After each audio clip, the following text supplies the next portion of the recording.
मैं आपको राजा दशरथ और श्रवण कुमार की कहानी सुनाने जा रही हूँ। एक बार राजा दशरथ शिकार खेलने के लिए गए। शिकार खेल रहे थे तो उन्हें कोई जानवर नहीं दिख रहा था। राजा दशरथ शब्दभेदी बाण मारने में निपुण थे, तो उन्हें दूर से आवाज़ सुनाई दी किसी जानवर के पानी पीने की। तो उन्होंने शब्दभेदी बाण चला दिया। तो जब उन्होंने शब्दभेदी बाण चलाया तो वो सीधे जाके लग गया श्रवण कुमार को। श्रवण कुमार को जब बाण लगा तो उन्होंने कहा, हे भगवान। तो राजा दशरथ ने जब आवाज़ सुनी तो दौड़े दौड़े गए वहाँ पे और देखा कि वहाँ कोई जानवर नहीं बल्कि श्रवण कुमार थे। तो उन्हें बहुत दुख हुआ। वो क्या किया, उन्होंने श्रवण कुमार को ले गए और उनके माता पिता के पास, जहाँ पर उनके माता पिता ठहरे हुए थे। तो जब श्रवण कुमार उनके अपने माता पिता से बात हो रही थी तो राजा दशरथ वहाँ पे सब सुन रहे थे। फिर उसने कहा, श्रवण कुमार ने, कि माता पिता, मुझे अब आपको छोड़ के जाना पड़ेगा क्योंकि मेरा और आपका साथ यहीं तक था। तो उनके माता पिता बहुत दुखी हुए। उन्होंने पूछा, पुत्र तुम्हें क्या हुआ? तो उन्होंने कहा, कुछ नहीं पिताजी, मुझे कुछ नहीं हुआ है। माता जी, मुझे कुछ नहीं हुआ। फिर राजा दशरथ को, जब श्रवण कुमार की मृत्यु हो गई तो राजा दशरथ को बहुत ठेस लगी।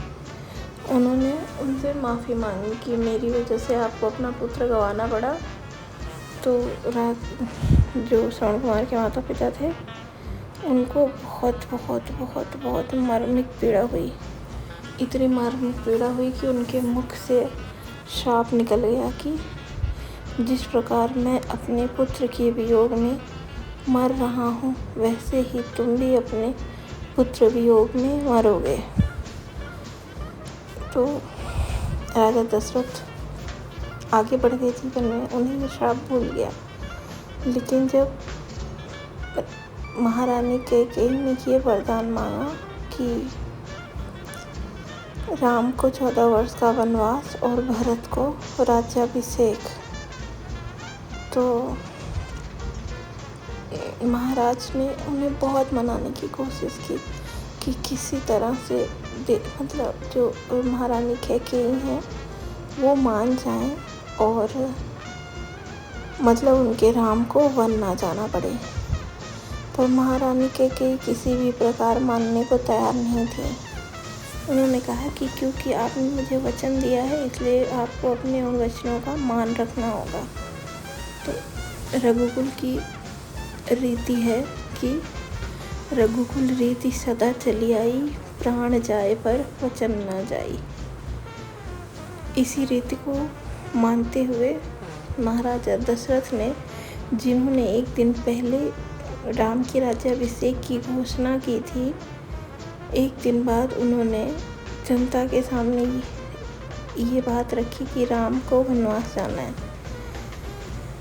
तो जब राम को ये पता चला कि पिता ने उन्हें आज्ञा दी है वनवास जाने की, तो उन्हें किसी प्रकार का दुख या शोक नहीं हुआ।